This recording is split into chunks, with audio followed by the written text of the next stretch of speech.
I got my Antifa colors on.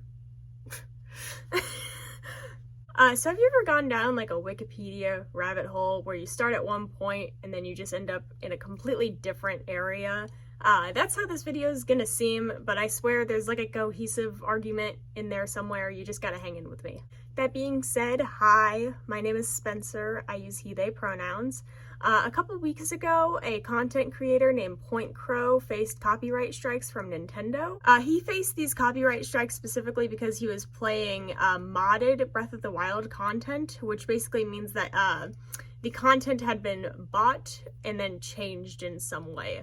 Usually a lot of these videos were like multiplayer, which is not a thing in Breath of the Wild, at least when you initially buy it, unless you buy modded content. And Nintendo is heavily against this. They've been known to strike people in the past for really just using their content in even just the marginally, like, wrong way.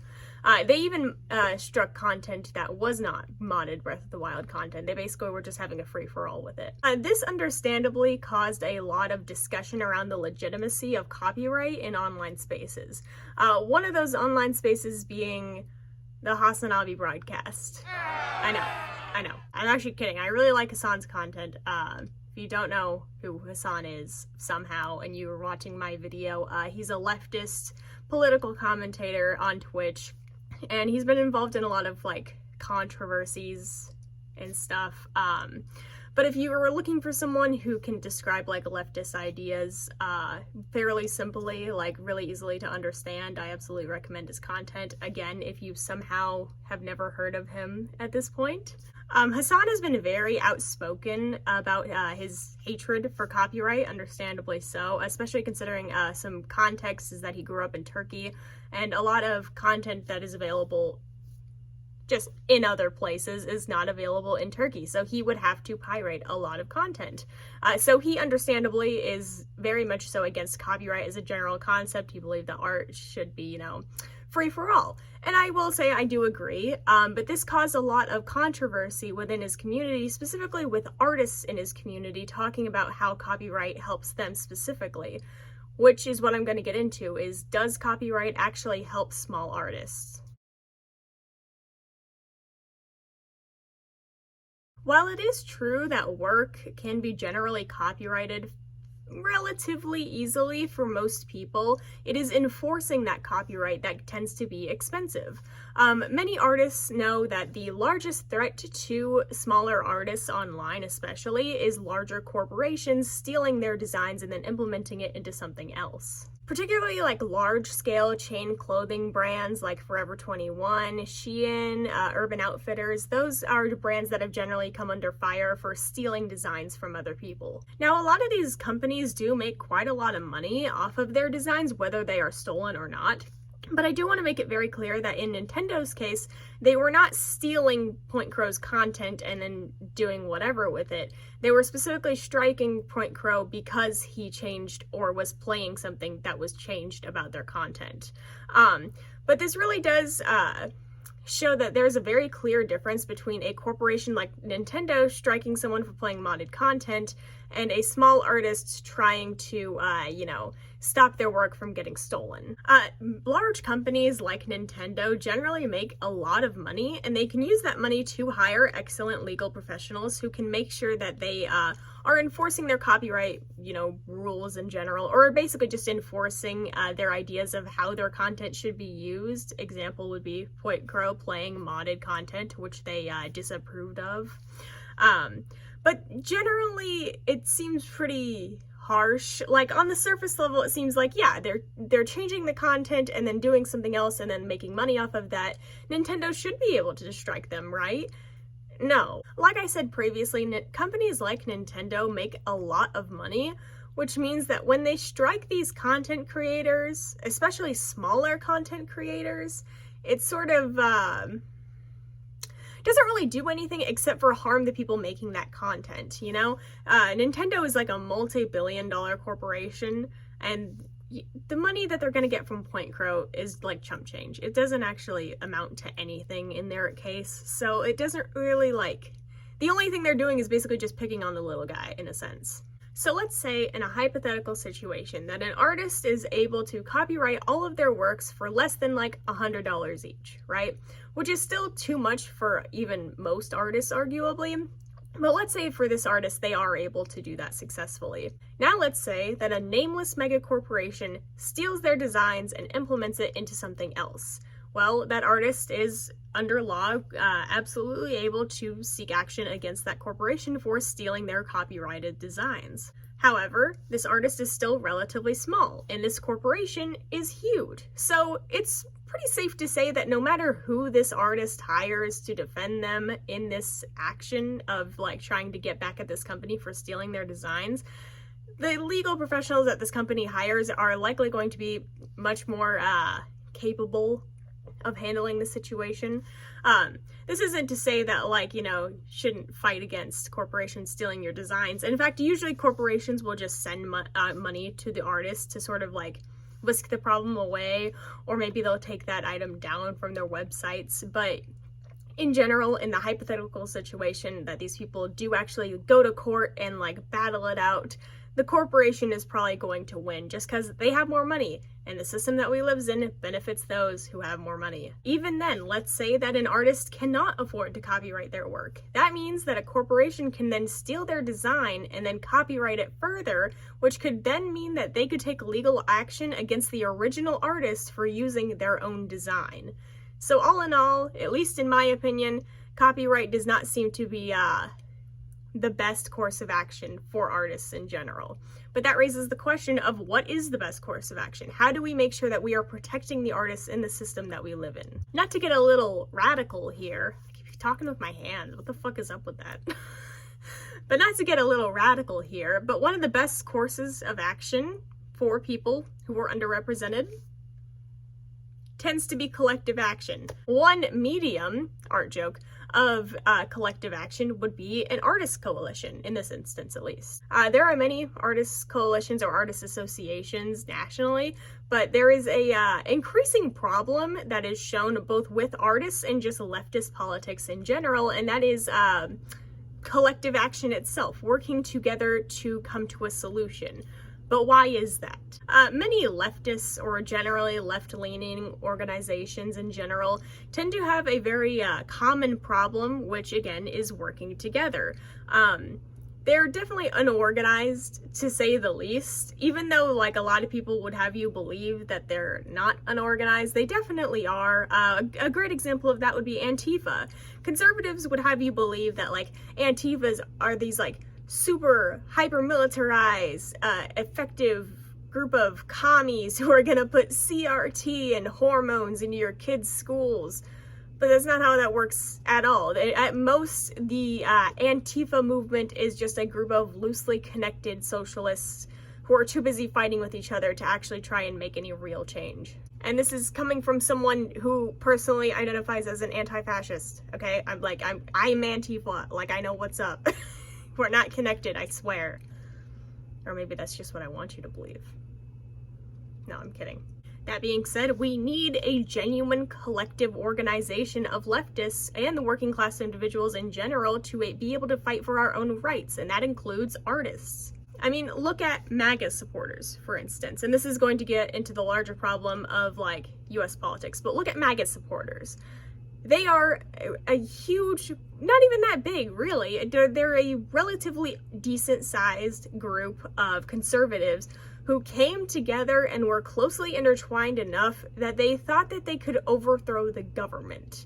Now, of course, we all knew that they wouldn't succeed in overthrowing the government, but they were still in close enough contact and well organized enough to at least, you know, cause some chaos for a couple hours. Now, I know that like Republicans, especially MAGA Republicans, are generally pretty brain broken, but it still does beg the question of how were these, you know, far-right supporters able to come together and actually try to do something so radical when most leftists can't?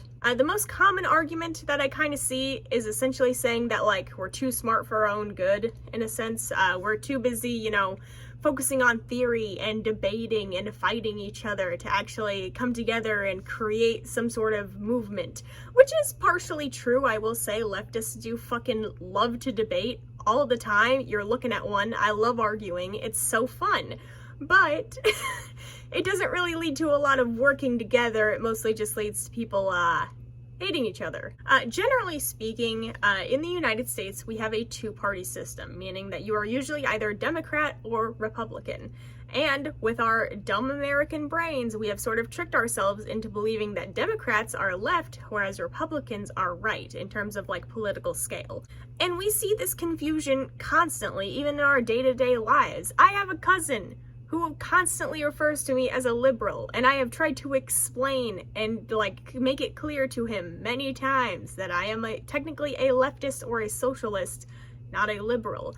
But the thing is that he is too dumb to really internalize the difference. To most Americans, it's the same thing. Leftist, liberal, same thing, no difference, which isn't true. As Americans, we generally associate, the Democratic Party as being liberal left and the Republican Party as being conservative right, which isn't really true because liberals aren't left. If anything, liberals are center right. If you look at I hate to say it, but if you look at the political compass, they are generally center-right in their opinions, whereas conservatives are just right in their opinions. So how are liberals center-right?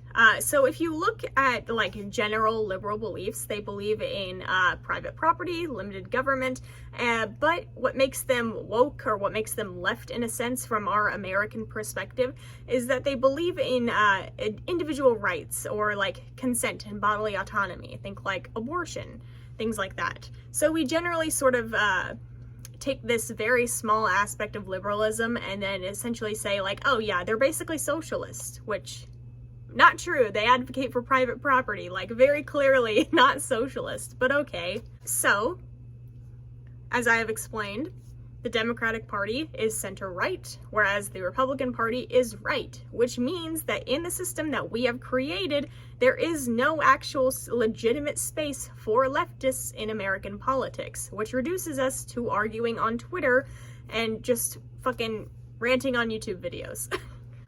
So how do we, make a space for ourselves in American politics? And this is where we get into the conversation of doomerism. If you don't know what doomerism is, it's kind of adjacent to nihilism. It's sort of this idea that oh, there's no space for leftists in American politics, so we can't make a change, and we're all gonna die, and it's gonna be late stage capitalism's fault, and there's no point in fighting because it's never gonna work anyway, and it's this whole thing. You usually see it a lot with people who are I'm not voting this election, because both people are gonna be bad people either way, which is dumb. You should vote, by the way. If you never thought about that, maybe vote, maybe try that out. That being said, as leftists, we really have two major points to try and insert ourselves more into American politics.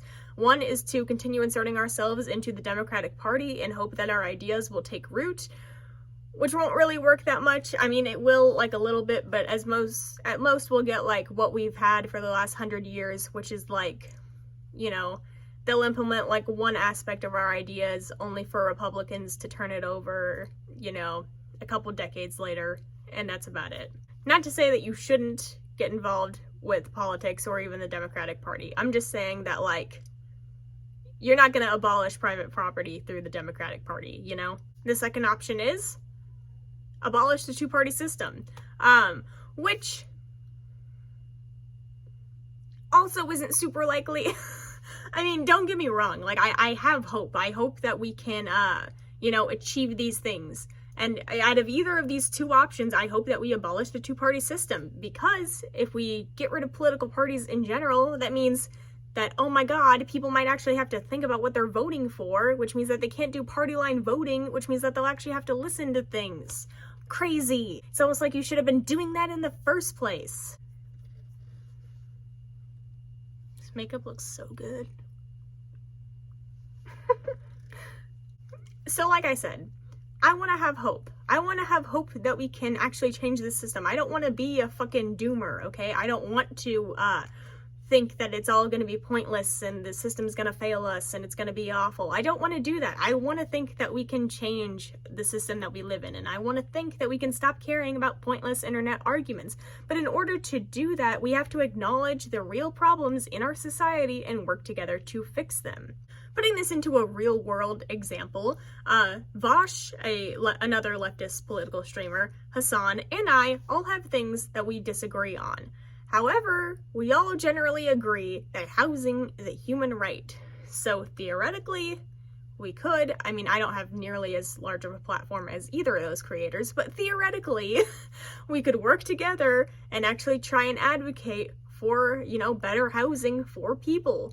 But in order to do that, we need to put aside pointless internet arguments and arguing over things that just don't matter. That being said, I swear to God, if I see one fucking comment about a $3 million house in my comment section, I will blow up the sun. Remember a little while ago when I was like talking about art? That I was happy then. That was nice.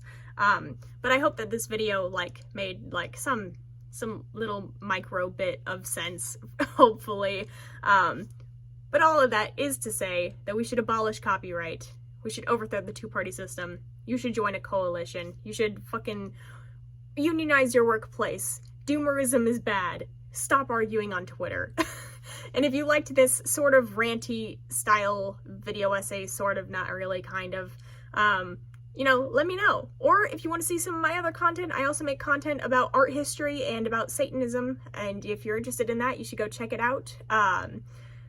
If you liked it, like and subscribe. If you hated this kind of video, tell me. And if enough people say that they hate it, I'll never do it again. But that being said, you should work together. We should all work together. Have a good day.